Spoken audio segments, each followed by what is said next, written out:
प्रधानमंत्री नरेंद्र मोदी ने आज से 10 साल पहले किसानों से वादा किया वो उन्होंने निभाया नहीं।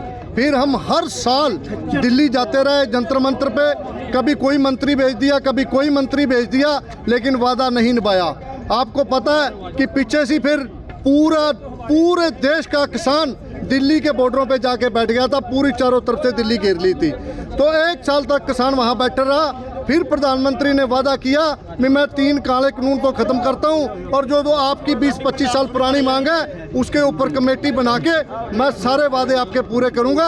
आप मेरा विश्वास करो, आप अपने अपने घर जाओ, अपने खेत में काम करो, मैं सारे वादे निभाऊंगा। वो भरोसा लेके किसान वापस अपने घर चला गया। लेकिन उसके बाद कोई आज तक बातचीत का दौर नहीं शुरू हुआ केंद्र सरकार के साथ। फिर किसानों ने अब आपको पता है पिछले 10 दिन से फिर वहाँ से दिल्ली की तरफ कूच किया, जो शंभू बॉर्डर पे रोक लिया गया।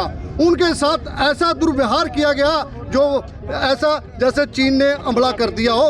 वो अपने देश के किसानों के ऊपर हजारों आंसू गैस के गोले फेंके गए और गोलियां चलाई गई वहाँ किसानों के ऊपर। आज हम उसी के विरोध में और सरकार को याद कराने के लिए बीजेपी मुख्यालय के सामने पूरे उत्तर भारत में सरकार के पुतले फूके हैं। जी, आपको लगता है कि इस तरह के प्रदर्शन जिला लेवल पर, डीसी ऑफिस लेवल पर पहले भी किए जा सकते हैं, लेकिन हर बार दिल्ली कूच से लाखों लोग परेशान होते हैं? देखो, परेशान करती है सरकार। किसान ने कहीं रास्ता रोका हो तो हम जिम्मेवार हैं। एक भी बता दो, किसी भी किसान ने नहीं रोका। सरकार ने जगह जगह पर ऐसी कंक्रीट ईंटें की और बजरी की दीवार निकाल दी कि पता नहीं बाहरले देश से कोई हमला होने वाला है तो हमारे देश के किसान जो पूरे विश्व का पेट भरते हैं और वो अपनी जायज मांग मार रहे हैं, जो प्रधानमंत्री नरेंद्र मोदी ने अपने मुख से 463 सभाओं में कही थी कि मैं स्वामीनाथन रिपोर्ट की सिफारिश है जो लागू करूंगा, MSP दूंगा। कुछ राजनेता ये भी कह रहे हैं कि जो पंजाब के किसान हैं वो राजनीति करते हुए नजर आ रहे हैं। इसमें राजनीति वाली तो कोई बात ही नहीं है। आप उसकी तो इन दो के बगैर कोई और उनकी ऐसी मांग है तो हमें बताओ, पूरी जनता को बताओ भाई इन 2 मांगों के बगैर कोई और कोई मांग हो तो यही मांग है जो प्रधानमंत्री नरेंद्र मोदी ने प्रधानमंत्री बनने से पहले कही थी। भाई क्या करें, सरकार की उसको बेहयाई का, उसकी बेशर्मी का एहसास दिलाने के लिए आज यहाँ पर आए हैं। क्योंकि सभी जानते हैं कि 2 साल पहले जब ये बड़ा आंदोलन दिल्ली था, उस वक्त जब ये आंदोलन स्थगित किया गया था तो सरकार ने लिखित में वादे किए थे। लेकिन शर्म की बात ऐसी है कि सरकार बिल्कुल डूब चुकी है।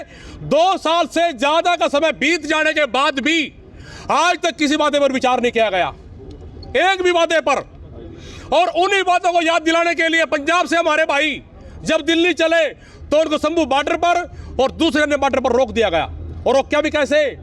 जैसे वो उग्रवादी हो, जैसे कोई आतंकवादी हो, जैसे कोई पाकिस्तानी हो, उनको उस तरीके से रोका गया जो कि बर्दाश्त नहीं है। आज पूरे देश के किसान के अंदर और मजदूर के अंदर रोष है इस बात का। क्यों रोका गया? जब उनको रोका गया तो सरकार वहीं जाकर बात क्यों नहीं करती? जाकर बात करें उनसे, वो जो वादे लिखित में दिए थे उनको वादे को पूरा क्यों नहीं करती? किसान की MSP की डिमांड है, क्या गलत डिमांड है? जो लखीमपुर खीरी वाला जो आरोपी है उसके ऊपर आज तक केस दर्ज नहीं किया गया, क्या वो डिमांड गलत है? जब इन्होंने बड़े बड़े उद्योगपतियों के सारे कर्जे माफ कर दिए तो किसान क्या कर्ज मुक्ति की बात कह रहे हैं, क्या वो गलत है? आज देश के अंदर हर इंसान महंगाई की मार से भुगत रहा है, जूझ रहा है महंगाई की मार से। और हर आदमी चाहता है कि कुछ थोड़ा डाउन हो, महंगाई कम हो कुछ, तो क्यों नहीं की जा रही? इन सारी बातों को लेकर सरकार जो बेशर्म हुई है उसको उसकी बेशर्मी का एहसास दिलाने के लिए उसके दफ्तर पाए हैं और सरकार का पुतला फूक रहे हैं। देश में आंदोलन करने का अधिकार नहीं है।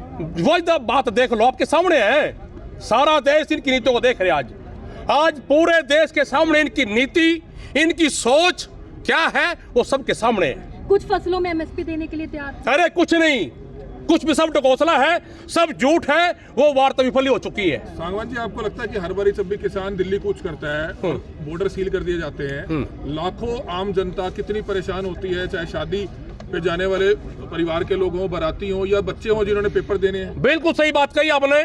जब किसान कर्जे में दबकर आत्महत्या करता है, क्या वो परेशानी नहीं है? जब किसान परेशान होता है, बार बार जब फसल आती है उसको आंदोलन करने पड़ते हैं। अभी आपके सामने आपने देखा होगा धान बेचने के लिए सड़क रोकनी पड़ी थी, क्या वो परेशानी नहीं है? अरे हम भी इंसान हैं, सड़कों पर चलने वाले हमारे भाई हैं, हम किसी को रोककर परेशान करके राजी नहीं है। ये सारी वजह कौन है, इसका आधार कौन है? सारा आधार सरकार है इनका। सरकार मांगे क्यों नहीं मानती, क्यों नहीं सुनाई करती? आपको लगता है कि पिछली बार के किसान आंदोलन की जगह इस बार आम जन समर्थन नहीं मिल रहा इस किसान आंदोलन को? मिलेगा मिलेगा मिलेगा, होता है कभी कभी, कोई बात नहीं, ऐसे मनभेद वगैरह हो जाते हैं। सब सारे आज ये जो प्रोग्राम है उन्हीं को लेकर है, उन्हीं के समर्थन में है। क्योंकि आप लोग आज पूरे प्रदेश के अंदर, पूरे देश के अंदर जो ये प्रोग्राम है उन्हीं के समर्थन में है। आप लोग भी हरियाणा के जो किसान संगठन है वो इतने दिनों बाद आए हैं सड़कों पर? अरे नहीं भाई, उससे पहले भी आए हमने। 14 से चल रहे हैं। अरे उनसे पहले ही हम, ऐसी बात नहीं है। जब मोदी बना था। चलो कोई बात नहीं हो, क्या वो गलत है? चलो हमें क्या जरूरत आने की, सरकार उनकी बात मान ले, हमें क्या जरूरत है? जब आपने ये बात कही कि रास्ता रोकना, लोग परेशान होते हैं, ये होता है वो होता है, हम क्या कर रहे हैं भाई? तो सरकार ने वही तो बात है ना भाई, उनका हम इसीलिए कर रहे थे कि सरकार उनकी बात मान ले, काम हो जाए, लोगों को परेशान क्यों किया जाए? हम भी इंसान हैं, सारी बात समझते हैं हम भी। रास्ता भी दोबारा से शायद बातचीत का बात हुई है कि शायद दोबारा बात हो। रात की जो लास्ट अंतिम जो बात हुई है कल विफल हो चुकी है। अब दिल्ली कूच का ये ऐलान है, देखो क्या तो कल को भी हमारे या संयुक्त मोर्चे के जो बड़े राष्ट्रीय नेता है उनकी मीटिंग है 22 तारीख को, उसमें देखो क्या फैसला लिया जाएगा। आंदोलन के कितने क्या किसानों की कारण मौत था हो कि चुकी है? अभी तक हरियाणा 750 किसान पहले नहीं पहुंचे हैं पंजाब ये खड़े हैं रुबरा, ये हरियाणा के तो बॉर्डर हैं। पे, शंभू बॉर्डर पे? देखिए आज पूरे देश का किसान आंदोलन में है, चाहे वो किसी भी तरीके से कर रहे हैं। आज ये भी तो आंदोलन ही है, ये अपने अपने तरीके होते हैं, सभी आंदोलन कर रहे हैं, अपने अपने तरीके से कर रहे हैं। सभी का, पूरे देश के किसान का समर्थन उनके साथ है। तो क्या आप भी शंभू बॉर्डर जाएंगे? चल तो कल को हमारी मीटिंग है, कल को हमारे जो राष्ट्रीय नेता है उनकी जो संयुक्त मोर्चे की मीटिंग है उसमें जो फैसला लिया जाएगा उसके आधार पर बातचीत होगी आगे।